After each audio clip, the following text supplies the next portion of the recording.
What's going on? What's going on, everybody? Welcome to another exciting episode of the Extraordinary Man Podcast, and I am your host, Phil Jones or Mike Jones. Have you know me personally and professionally? Y'all know what time it is. Got to introduce the number one, the king. What's going on, everybody? Is Midas. Make sure you put a king in front of that. Let's go. All right, all right, all right. We gonna learn something Today. today. All right, that was corny. I'm never doing that again. No, let's Um, never. Let's never. Good morning, good morning, good morning, Jose. Good morning, Ashley. Thank you guys for tuning in as evening, evening, always. evening, evening, evening. Well, good evening, morning. Yeah, look, us overnight people, bro, we just already I wired. get it. I get it. I get So let's get right into this. We've been talking a lot about, hey, I work overnights. Don't judge me. it. So we've been talking a lot about various different structures of manhood, the breakdown of the trifecta, the emotions, the finances, and the household. Well, let me let you guys know that my house is dirty right now. I got some work to do.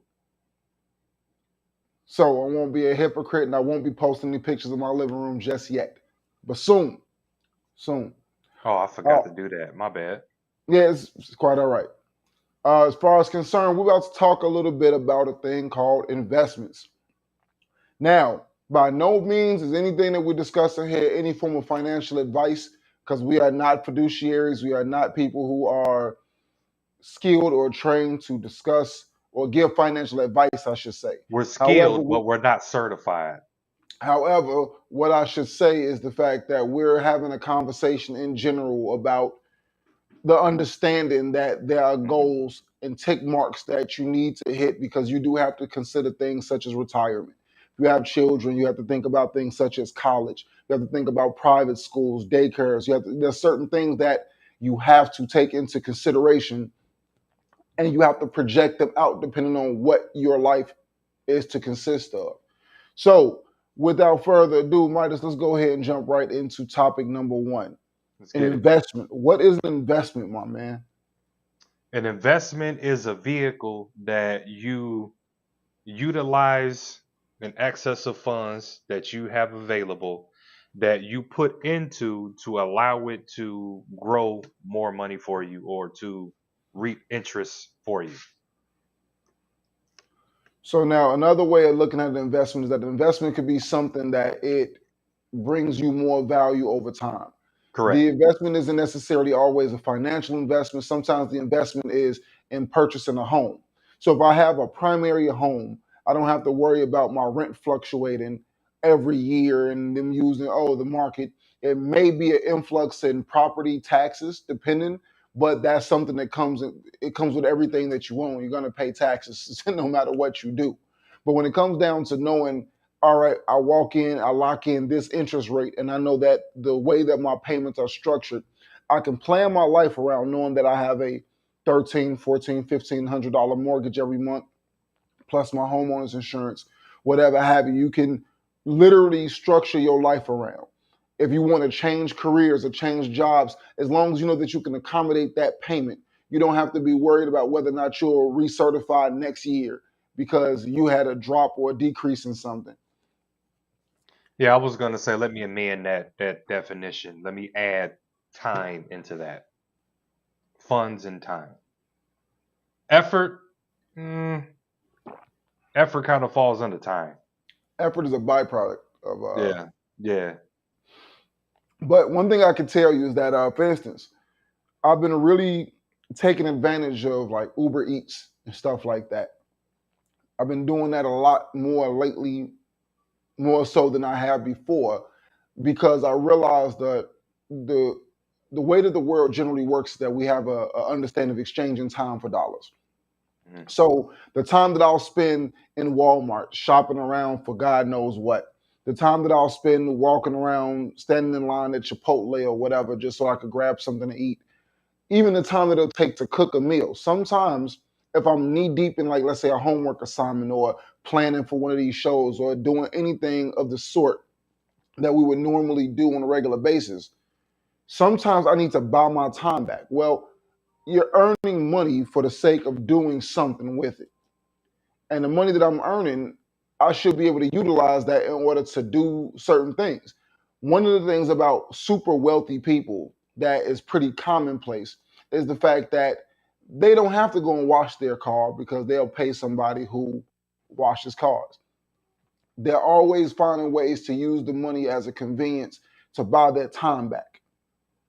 So Hmm. you think about it, I can focus more on making more money or more on investing more time into the things I love, such as my family, my friends, and various other things I would prefer to be doing by using my money to buy myself back time.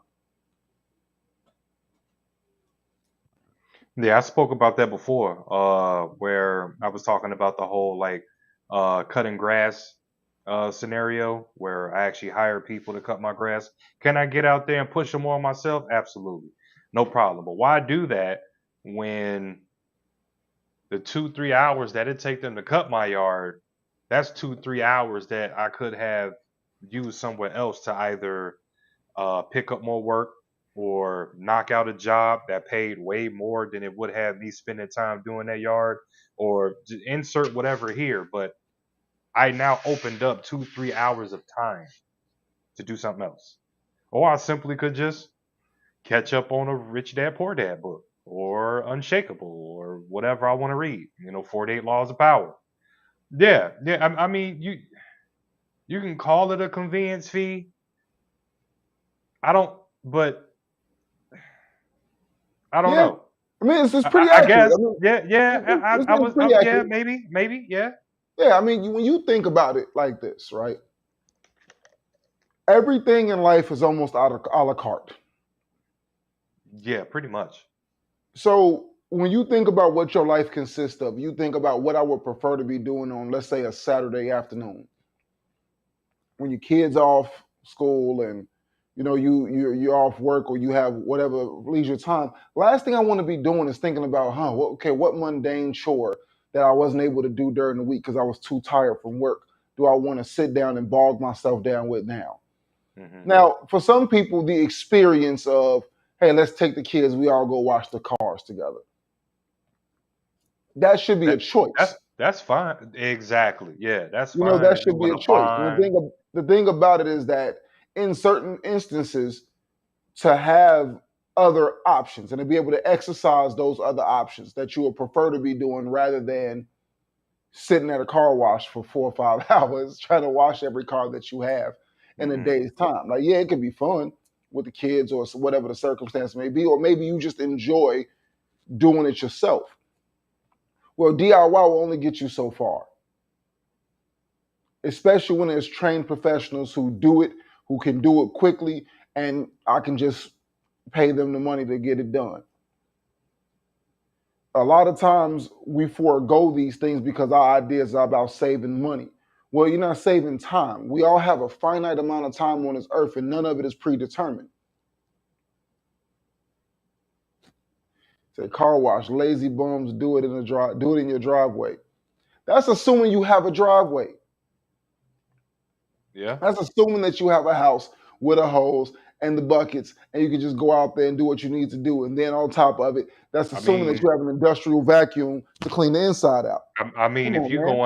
if you going all out, if you going all out and you going to somebody's home, well, I highly recommend that you step up, your professionalism. You don't need to use the homeowner's water. You should be coming with your own water, your own soaps, your own brushes, your own garbage bags, everything. That's what the professionals do when they come to my house. So I'm just saying, you can I look at don't that know. as you can look at that as I can't use your water hose. It ain't about you can't use my water hose. It's about the level of professionalism that He's my talking my, about my you man doing over it at here. your own. He's talking about you doing it at your own house in your own driveway. He's not talking But about professionals coming to your he house. said lazy bum. I'm not a Lazy lazy bum, bum. you So being the that lazy that bum. wasn't me. He's talking about the individual being the lazy bum, and instead of going to the car wash to do it, you do it yourself at your house. That's what he was trying to say.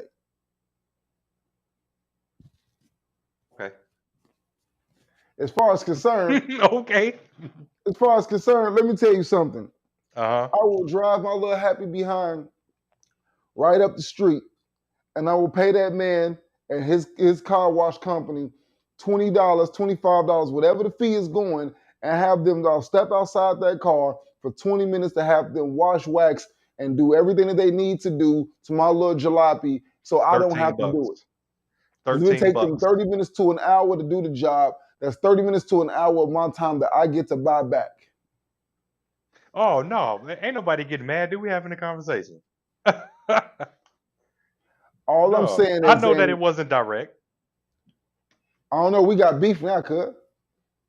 I'm just saying it's $13. You paying 20. You getting raped. Who? 2025, you getting raped. For them to do the whole thing for me, It depends. Now, if you getting like a in-depth I'm full talking about the detail, vacuum on the inside. I'm talking about the whole nine. Like, $13, dog. $13, dude. You run through the fullers. You on the conveyor belt. It even washes the undercarriage, waxes the wheels and everything. Boom. Then you got the towel boys on the outside, or men, whatever you, or girls, whatever. They wipe down the car for you. Boom. Here goes $6, $7 tip, whatever. And the vacuum is free.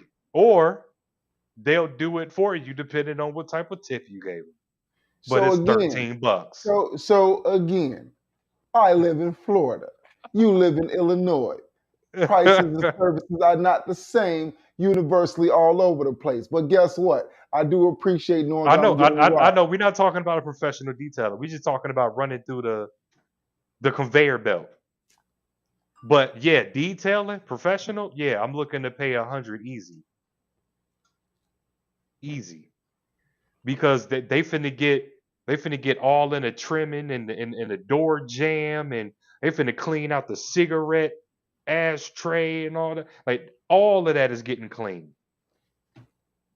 I don't Every even smoke. single line, every single nook and cranny is they going in there with the little itty bitty brush and they scrubbing. Yes, $100 easy. Whatever the case may be. The point is the fact that to have them do it so I can focus my time on things that I would prefer to be doing with my time is the benefit. It's not saying that I would not want to do it. It's not Hmm. saying that I don't think that I'm too good to do it. It's just that if I have other things that are more pressing for me to do in that time, and I know that I have the option to pay the professionals to do the job, sometimes it benefits me to get in the mindset of exchanging time for money. There's nothing wrong with that. It's literally a practice that you do all the time. Like, with all honesty, if you think about it, you do it even when you go to grocery stores. Like, why do I go to Publix or a Whole Food or a Fresh Market versus going to a Walmart? Well, the customer service. The products may be similar and I may end up paying more money for the product, but I know that I'm going to get a better customer interaction. I know I'm going to A get better experience. a better experience The store is through and clean. The through. bathrooms are clean. Yeah. Parking lot ain't junky. Yeah. I mean, it's a myriad of different things depending on what your Hmm. circumstances may be, but you're paying for that.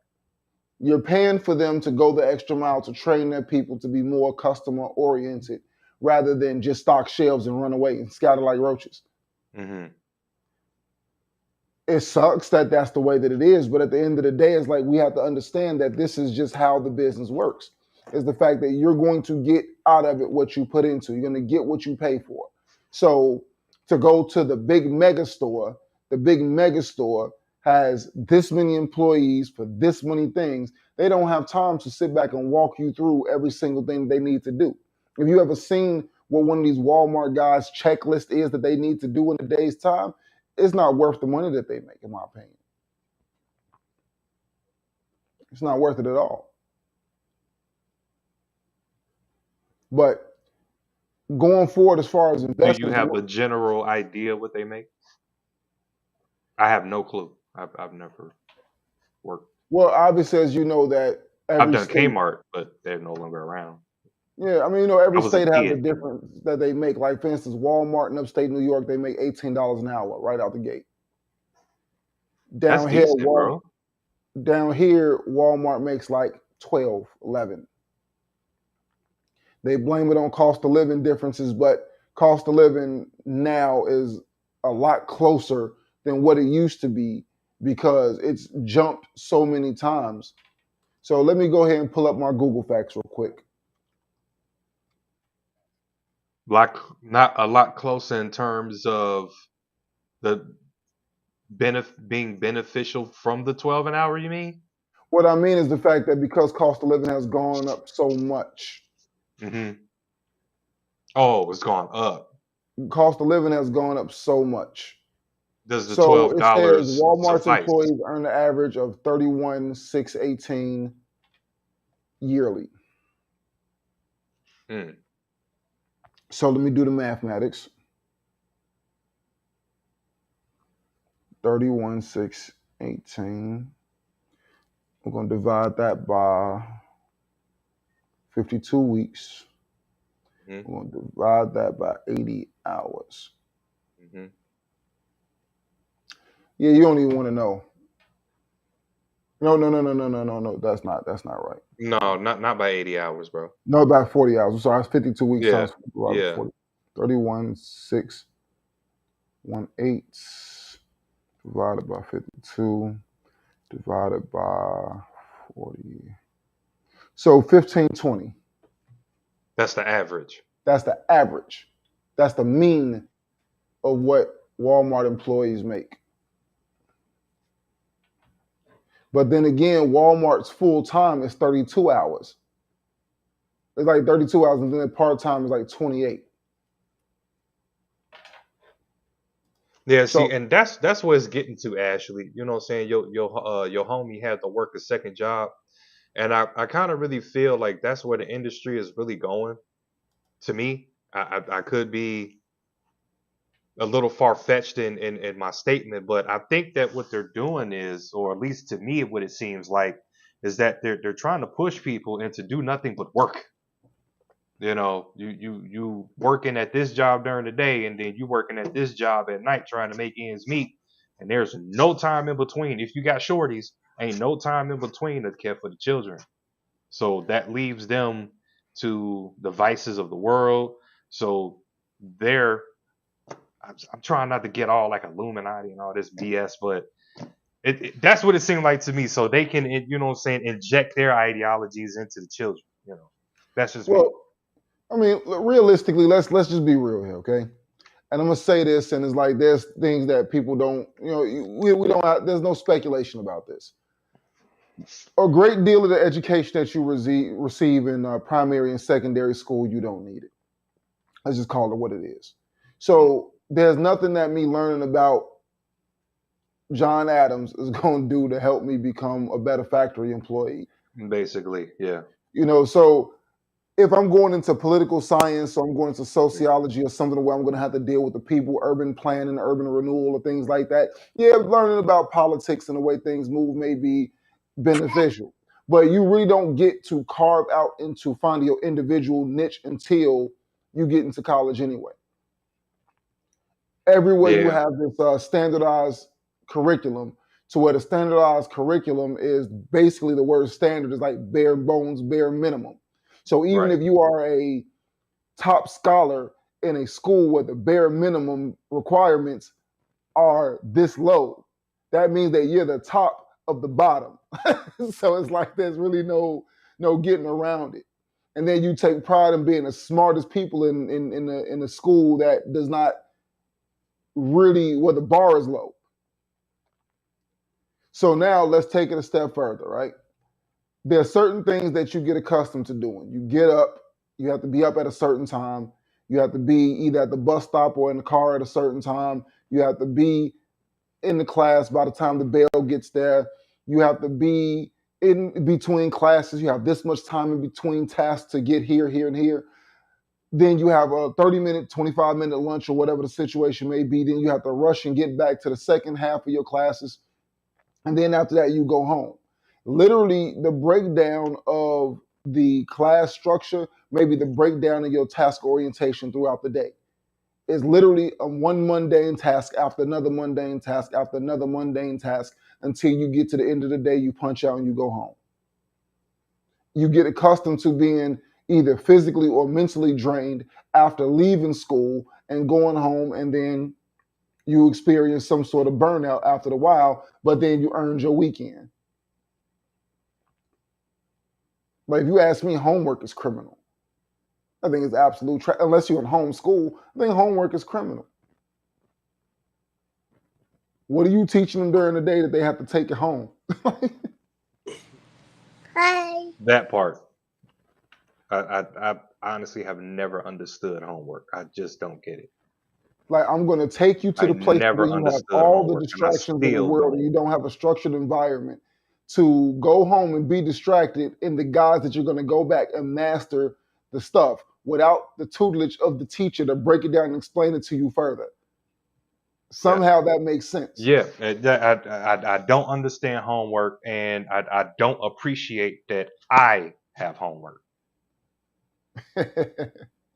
That's the BS. I did school already, So, especially with all this new math stuff they coming out. But to Jose's comment about the average over the last 30 years, the increase of salary, according to Trading Economics, um, this is data as of January from 2023, that the average wage growth in the United States averaged only 6.21% since 1960 until right now. It's reached an all-time high of 14.79% and back in April of 2021. And then it's also in that same year, I'm sorry, in 2009, it actually dropped to negative 5.86% in 2009. So as of right now, we're looking at 6.21% growth right now.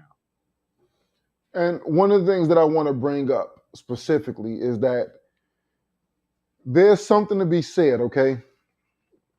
I know everybody can't be a manager. I know everybody can't be a supervisor. I know that's not everybody's forte, Mm-hmm. but you cannot be entry level your whole life and expect to survive off of it. We know that the world does not operate off of that, and it just won't work. It doesn't work. It's just not a system. It's not a sustainable system. You have to put yourself in a position to where you start looking at the larger picture. And the larger picture is the fact that you have this much time between graduation and retirement. What you do in that time is going to predicate how you're able to transition yourself throughout your life and up until the point that you eventually age out of the workforce. A lot of people, they want to do what they like, but what they like may not pay.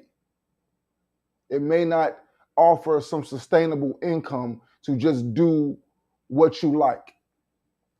And what ultimately ends up happening is that we find ourselves in these positions to where we don't see the large picture until the bills start to catch up because the cost of living, inflation, and things like that continue to rise, although the income does not. Right. So you look at it, you stay loyal to a company for so long, eventually you'll find yourself upside down because you have whatever expenses. Like, let's just be honest. There's probably the greater majority of Americans, if their car broke down and needed a $500 repair, they could not pay it without relying Yep. on a credit card or without having to borrow or do something strange or go to some Yeah. predatory lending practice or something like that. Majority of people cannot pay a $500 car repair. A lot of people are frightened of the thought of having to go and buy a new car, paying a new car note, paying a higher insurance. A lot of people are absolutely frightened of the thought of being able of having to do that. Let me be honest with you. I have two cars. Both of my cars are paid off. The last thing in the world that I would ever want to do is go to a car dealership and go sign my name on the dotted line for a 5-year, 6-year, whatever have you car note. I don't want to be bound to anybody. I don't want the illusion of ownership. But let me tell you what more people have not done. When you got done paying the last car note that you paid, were you still saving money as if you still had that expense? So if you paid $300 a month for a car note, what did you do with that $300 that you had allotted for your car note when you were paying it, since you no longer had it? It got allocated to elsewhere in their life. So you have an opportunity, and again, it's just all in how you think. That same $300 that you were paying for a car note, you could easily have transitioned that money to a savings account. And then next time I need a car, I can just go and pay cash and keep doing the same practice over and over again and just go buy something brand new because cash is still king. Can what nobody tell you? Can what nobody tell you? If you see a car on the lot and say 15,000, you walk up there and say, "Look, I got 12.5 cash." Most people are not going to turn that down. And let me tell you why they won't turn that down. You see, the problem with loans and credit and all this other stuff, and the reason why many businesses use cash offers and they give discounts to pay cash, is because cash is direct. You don't have to wait for a closing. You don't have to wait for the funds to become available. You don't have to wait for the whole business, the whole bank transaction thing. Immediately those funds become available for them to repurpose those funds into something else, ultimately saving that company money. So they'll take a hit now because when you think about what they're going to earn in interest or what they're going to lose in interest by not collecting that whole 15,000 right then up front, they're going to lose money by financing. The bank wins, the company doesn't win. So they'll take that cash because they immediately get to repurpose that cash right out no sooner than they get it to make sure that they can continue to maximize profits. So don't ever think for a second that cash isn't king. But we're not accustomed to looking at things and saying, okay, now that I've finished this, let me put this away like I never had it, like I still have that expense. Correct.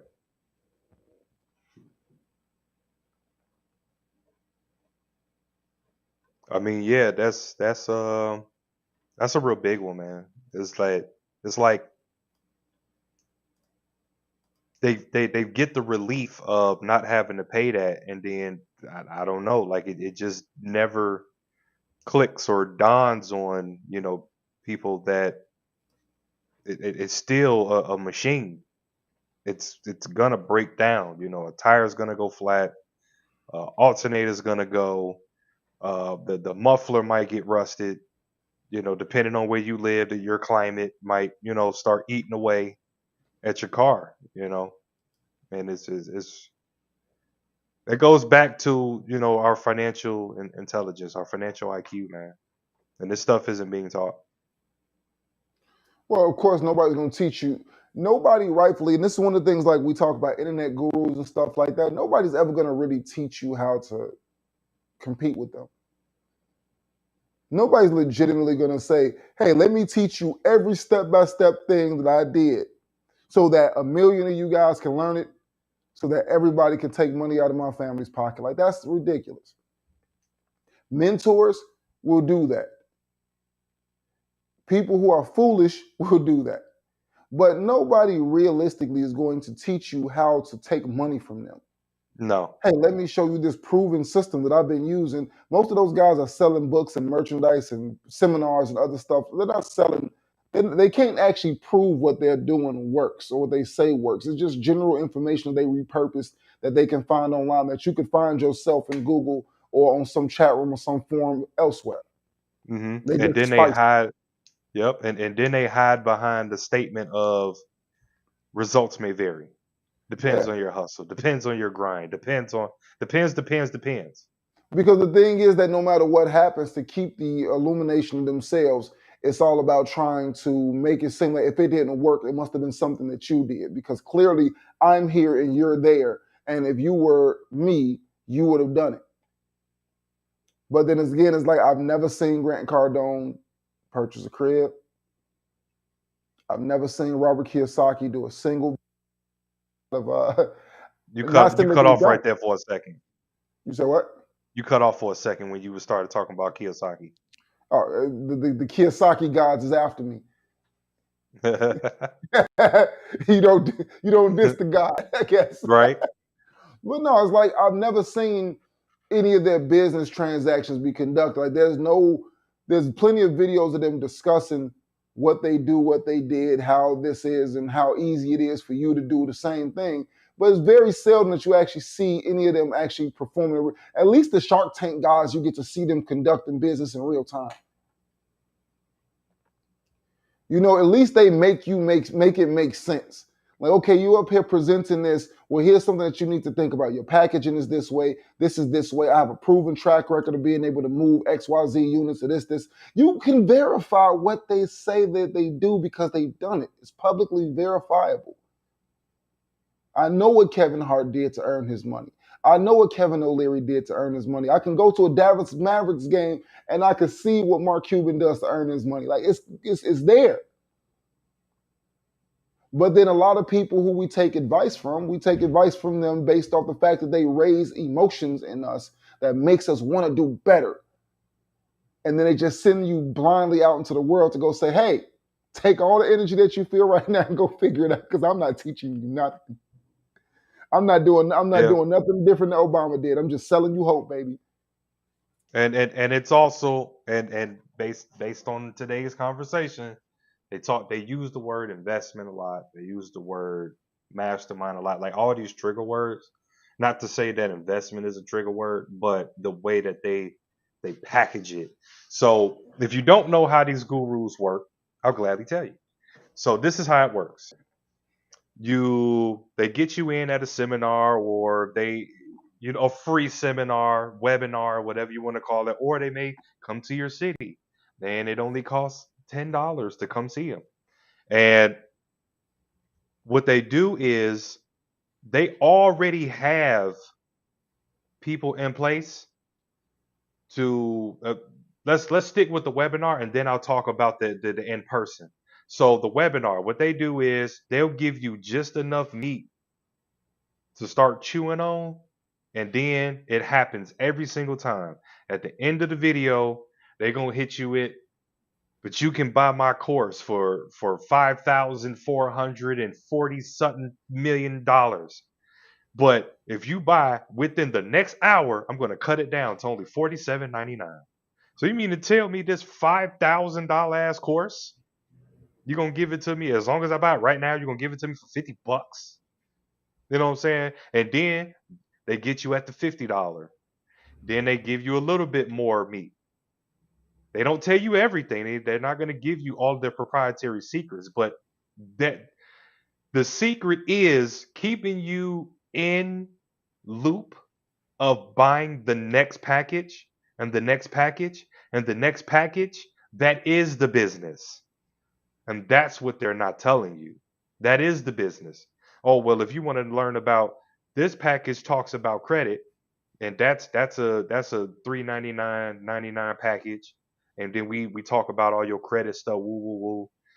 This package over here is the real estate package. That's another $549.99. You know what I'm saying? So by the time you done went through their courses and all that, you done spent about 20-30 bands. That's the business. Now, as far as in person doing like events and stuff like that, it's basically the same thing, but it's live people that they partner with that come out and they give their own little spills live, and then they sell you the course at the end of their spiel, and then they just rotate them in and out.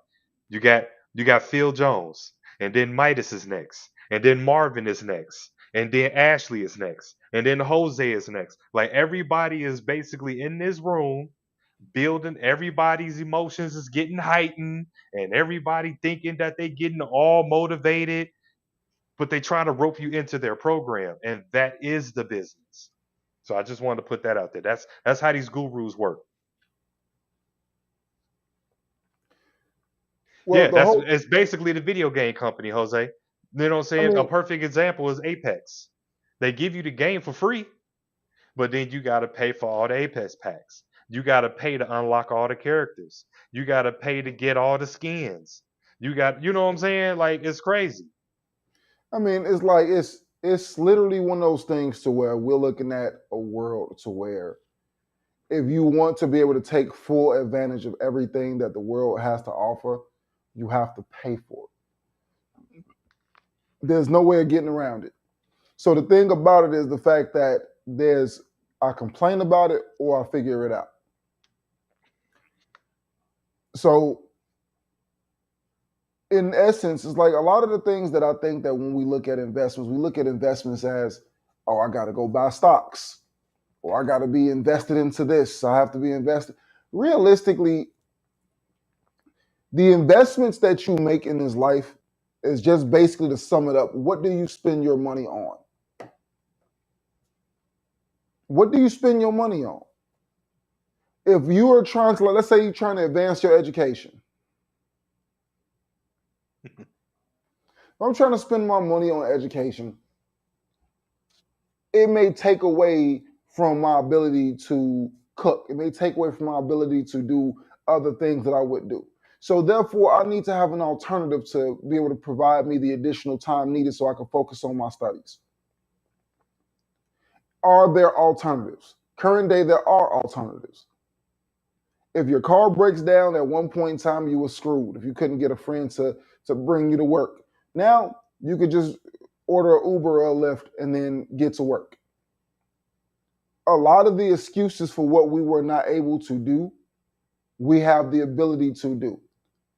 And in essence, it's like, well, carpooling is a thing. This week we ride with this person. This week we ride with this person. This week we ride and we switch it up. There are so many different opportunities that people have to invest their time and energy and money into that makes it better for everybody else.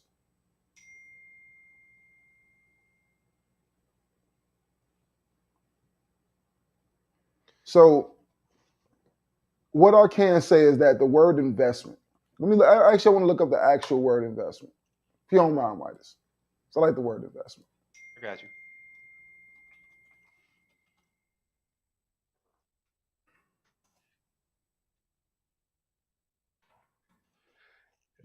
It is a noun.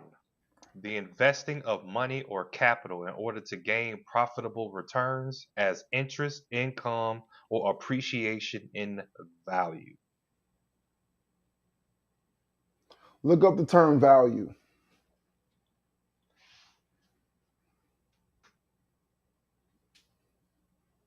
Okay. The regard that something is held to deserve, the importance, worth, or usefulness of something. A person's principles or standards, this is number two. A person's principles or standards of behavior, one's judgment of what is important in life. That's the noun version. The verb version is estimate the monetary worth of something.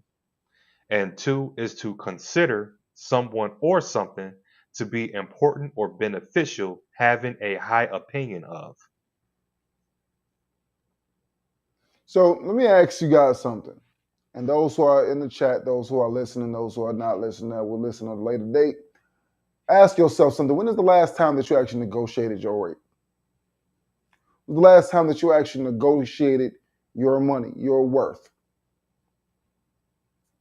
When you ask yourself, and not to really have some overly inflated version of what you think that your worth is, but what do you think that your worth is for what you do great, for something that you've been a practitioner of for a long period of time? What is it worth? Why is it that certain chefs can charge certain amounts for a hamburger while you go over here and certain people have to charge base rate for the hamburger? What makes it different? What makes a steak and shake burger any different than a Gordon Ramsay? Mm. It's Oh, all the you want me same. to answer or? No, I'm just, it's just something to think about.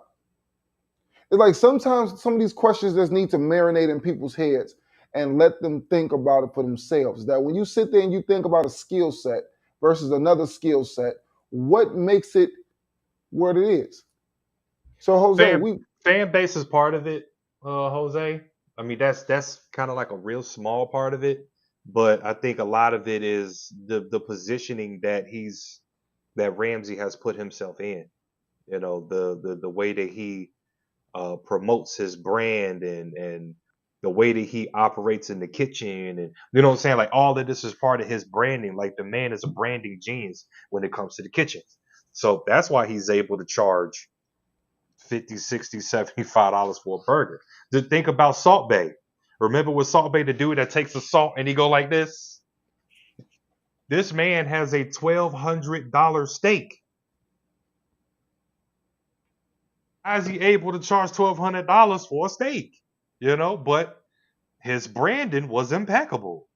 And he did have a strong fan base. He has a following. You got people that fly out just to go to his restaurant. Well, also take this into consideration as well. What I'm able to charge somebody for my time is based off of everything that comes along with it. So, for instance, if I know that if I go on to, let's say I go on to a TV show, and you know that I can bring 100,000 eyes with me because like I average 100,000 views on everything that I do.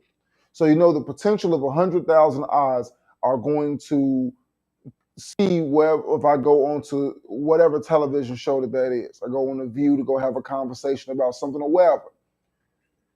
My value is predicated by the odds that I bring in, by the popularity that I have, and by what the benefit of me bringing that audience to this place. So when it comes down to a lot of things, it's like, well, you think about what you're good at, right? What are you good at? What are you great at?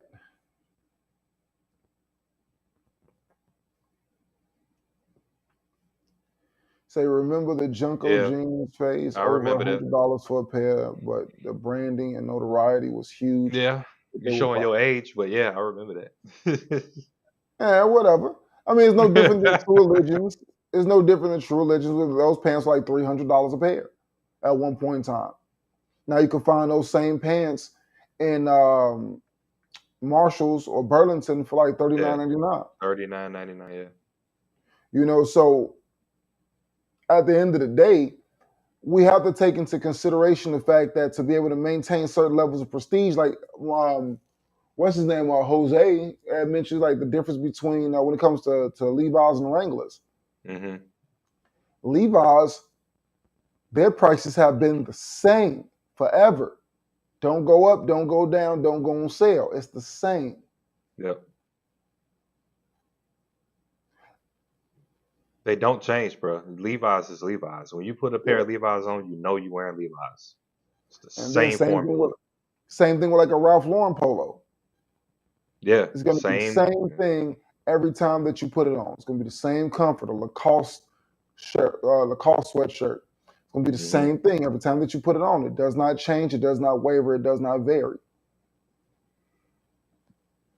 So a lot of our thought process as far as value is concerned is that we look at it and we say, man, this is either because somebody that was notable wore that brand all the time, or because we tried it ourselves and we like the fit. We like how we look in it. Like me, when it comes to button shirts, I don't like the button shirts that have all the extra flap on the outside of them. I like it to slim down a little bit so that I'm not looking like a gordo in my shirts. You know what I'm saying?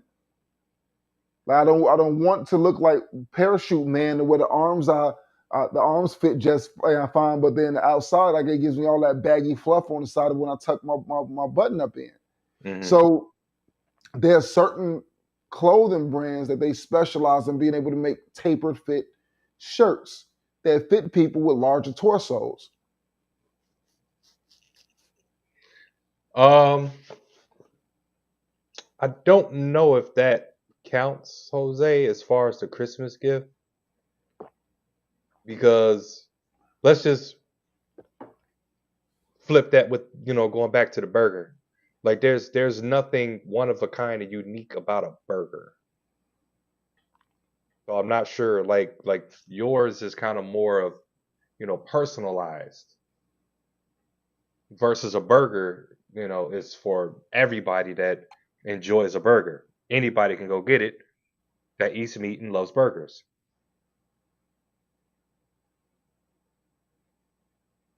Okay.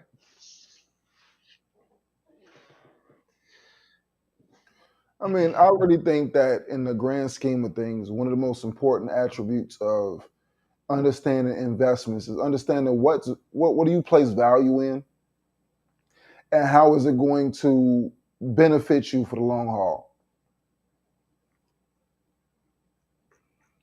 Like, I mean, I thought the definition of investment was good, but see, it only spoke about money. But it's like value is so much more in depth of a That's word. why I told you, because value is mentioned in the definition of investment.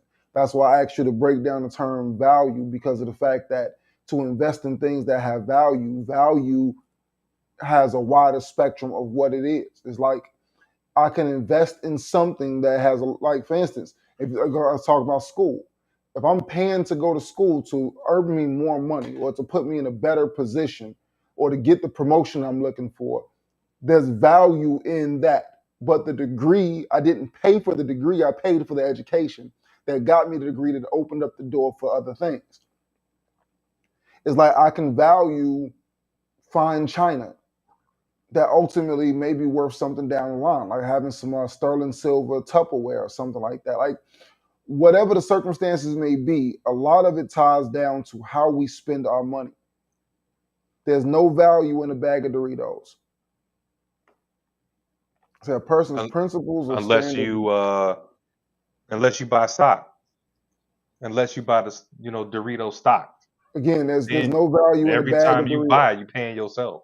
So again, there's no value in a bag, a as in singular bag of Doritos. It does nothing for you. Unless there was some major advancement in Doritos or some major advancement. And like Doritos, I don't even think it's his own company. I think it's Frito Lay, if I'm not mistaken. So you have to buy Well, stock of Frito Lay. yeah. But as They own far as the soft drinks and consumer all of that too. eating the chips, it does nothing for you. Because like it's definitely not an investment in your health for sure. Nope, Frito Lay, my man. No, I said that they own soft drink too, and he said Coca-Cola Oh yeah. because it makes no sense. It makes no sense to have a chip company and you don't have drinks. Like they go hand in hand. Salty products make you thirsty, so you need to have both. That is a great business model. If you don't have both, you're not running your business right. Just saying.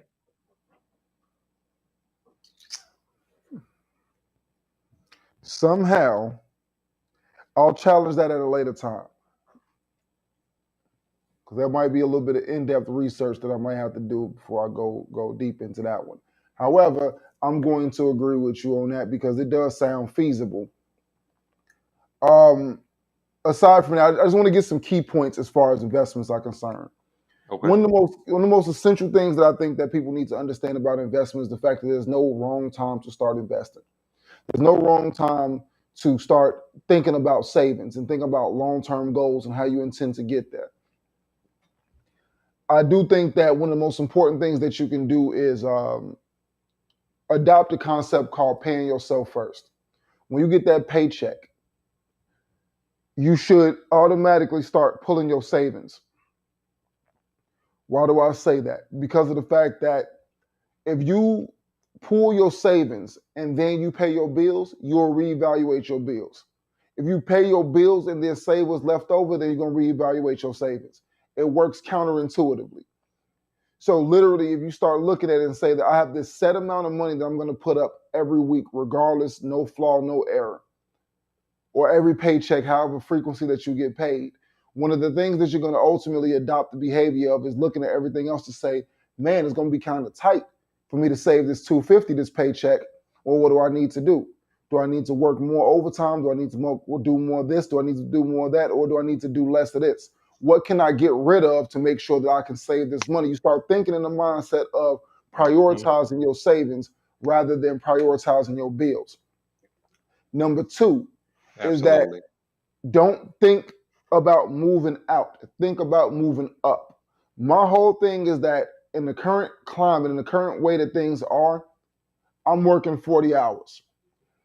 I want to make the most money I can make working 40 hours. I don't want to think too much. I don't want to physically burn myself out. I don't want to do too much. I don't want to have to jump out of this hat to jump into this hat. I don't want to do that.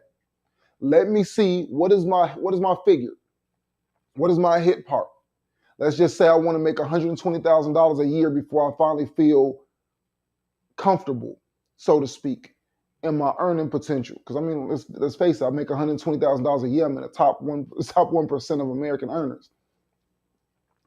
So if $120,000 a year was my tick mark, I don't want to have to work this job, then turn around and have to work this job to get that $120,000. What can I do where I am to work my way up? And if I can't work myself up into the situation I'm in, maybe I need to put myself in a different situation. Again, maybe I need to re-educate myself. Maybe I need to take on new projects, learn new skills, take on internships, meet people, shake hands, and find out what's going on. Go on Google and research what's paying the money that I'm actually good at, or what am I willing to learn that's going to pay the money that I want to make so that I can live the type of life that I want to live. I think the easiest way to understand that is, moving up. So I think the best way to break that down in the most basic terms for everybody to understand is you got two ladders, right? If you trying to get up to 12 feet, but this ladder only goes to 6 feet, what do you need to do, Mike? Go get another ladder. Go get another ladder. And that's basically what you're explaining. You need to find out, move over here so that you can continue to elevate yourself. So just want to make sure that was, yeah, get a bigger ladder. Yes, sir. That's that Capricorn love right there. See, I'm telling you, telling you. No, but I mean, consequently, I believe that the limitations that we put on ourselves are based solely off of what we don't want to do. We are too hell bent on what we don't want to do. If there's something that I need to do, there is no such thing as what I don't want to do. Renting a lift is an I example of, mean, now that's thinking way out of the box. but Now that's a big move. That's a boss move. hold on, but renting a lift is literally the example of paying for convenience. Because if I'm going to rent the lift, I may as well rent the worker to go do the stuff. I may as well just rent the lift company to just have them go, Jay. That's why. That's why I say that's a boss move. You know what Yeah, I'm let, saying? let the dude who got the lift already come over and I'll pay him to do it, so I ain't got to go up there and do it anyway. Just bypass the whole thing. But no, I mean at the end of the day, I'm trying to encourage people to start looking at things based on level of priority. You have to be able to project your life goals out further. Not just 5 years, not just 10 years, but you have to go further. It's like you don't know what the economy is going to do. You don't know what said politician is going to do stupid this go round. You don't know if gas is going to hit $10 a gallon. You don't want to be sitting back complaining about, oh my God, gas is so expensive. You're going to be like, man, that's unfortunate. Pay it. You don't want to rely your life on your credit cards, knowing that you have to keep ungodly balances on your credit cards, and then now you're revolving credit to pay your bills. Yeah. You don't want to get into the credit trap to where you're constantly paying interest on stuff because you don't have enough cash to satisfy it. We have to start looking at things along the lines and saying that what is the goal that you need to that you need to accomplish, and then you start chipping away at different ways to get it done. Realistically, what is the dollar amount that you would need to satisfy your life? To be able to say, I can pay all of my bills, I can take care of all of my needs and some of my wants. Because after all of my needs are taken care of, everything else that I'm working for is to satisfy my wants. Realistically. You mentioned something, Mike, and I think we gotta put that on the spotlight too, as far as the credit Put some cards. sauce in the ribs. I'm finna put some sauce in them ribs, man. So them credit cards, bro. if you drowning in credit cards, um, what I would recommend, and it worked for me, and this is one from, I think his name is Dave Ramsey. I think that's who it is. The financial guy. But the snowball effect helped me. And if you don't know what the snowball effect is, basically what you do is you attack your most highest interest credit card first. And then you start to roll that snowball downhill. You still make, oh yeah, you did. Okay. All right, cool. So you still make your minimum payments on the other credit cards so they stay in good standing. But any additional funds that you get that you can actually afford to allocate to that card, throw it at it. Throw it straight at the principal. Because if you throw it straight at the principal, it lowers the interest. 750,000 now, and I'll go to 8 hours. I mean, realistically, I think that that's right on the money. And it's like there are so many tips as far as how to get yourself out of situations that you've gotten yourself into. It takes discipline, it takes time, it takes focus. It really takes a lot of attention to detail in order for you to see the large picture. But I do think that most of us will get it if we truly want to get it. And then there's some of us who we've already done it and we can tell each other how we got there. So a lot of things, my thing is when it comes down to the boost to your credit score and stuff like that, I'm finna tell you something about that 2 split, but go ahead, Mike. Let me just be all the way real with you. I don't care what your credit score is if you're swimming in debt. Because the only thing a good credit score is going to give you when you're swimming in debt is more debt. A credit score should buy you access to the things that you want. It should allot you access to them, allot you access to the best interest rates, to the best loans, to the best credit cards, to the best statistical opportunities. If you're swimming in debt, I don't care nothing about your payments. I don't care nothing about no tricks, no nothing like that. Pay it off. Get rid of it. Yeah. So to talking about the 2 split. So how that works is if you're gonna do a 2 split, what you need to understand is when does the reporting agency or when does the issuer of that card, when do they report? When do they post? Statement date.